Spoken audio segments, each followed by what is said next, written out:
During the 1960s and 70s, the United States was fighting the Russians in the Cold War, an arms race to see which country would be the ultimate superpower. Communism against capitalism. The United States adopted the idea of containment to stop the spread of communism, which ultimately led to the conflict in Vietnam. Unfortunately, this also led to the implementation of a military draft that unfairly targeted minority or economically disadvantaged groups. There were 2.6 million soldiers stationed in Vietnam. Of those men, around 50% were exposed to the enemy. However, only 25% of all personnel in Vietnam were drafted. With such a small percentage of draftees in Vietnam, why did Americans protest and revolt against the draft? The United States never issued a declaration of war in Vietnam. However, prior to involvement in World War II, President Roosevelt obtained a legal authority for a peacetime draft. This gave right to President Johnson to implement this peacetime draft.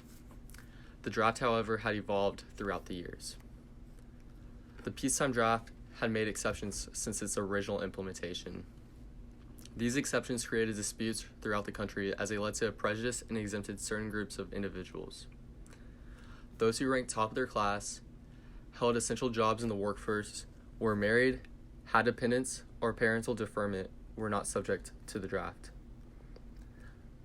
These exceptions led to a flawed draft, resulting in over 3/4 of the men drafted coming from a low social class and minorities.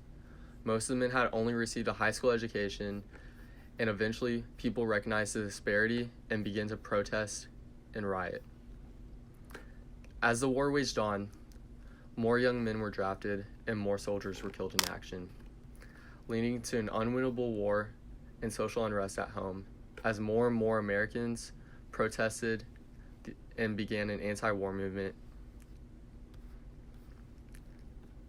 The divide between the country was prevalent. Millions of college students and young adults voiced their opinions and disapproval with the Vietnam War, with protests all over the country, including the March on Washington in 1969. However, the soldiers, including those who were drafted, were affected the most by the war when they returned. The soldiers, many of whom had no choice, fought a war that the public did not support. Upon their return home, they were attacked and unfairly vilified for fighting a politician's war. While being attacked publicly, the soldiers struggled internally with the emotional burdens of the actions in the war. They were carrying the weight of taking other lives and dealing with the consequences of the actions and images they saw on the front lines in Vietnam. Today, many Vietnam veterans will still struggle with post-traumatic stress disorder. However, these veterans did not pay the ultimate price, their lives. 70,000 young Americans paid the ultimate sacrifice fighting this war. Many of those were also innocent victims of the draft.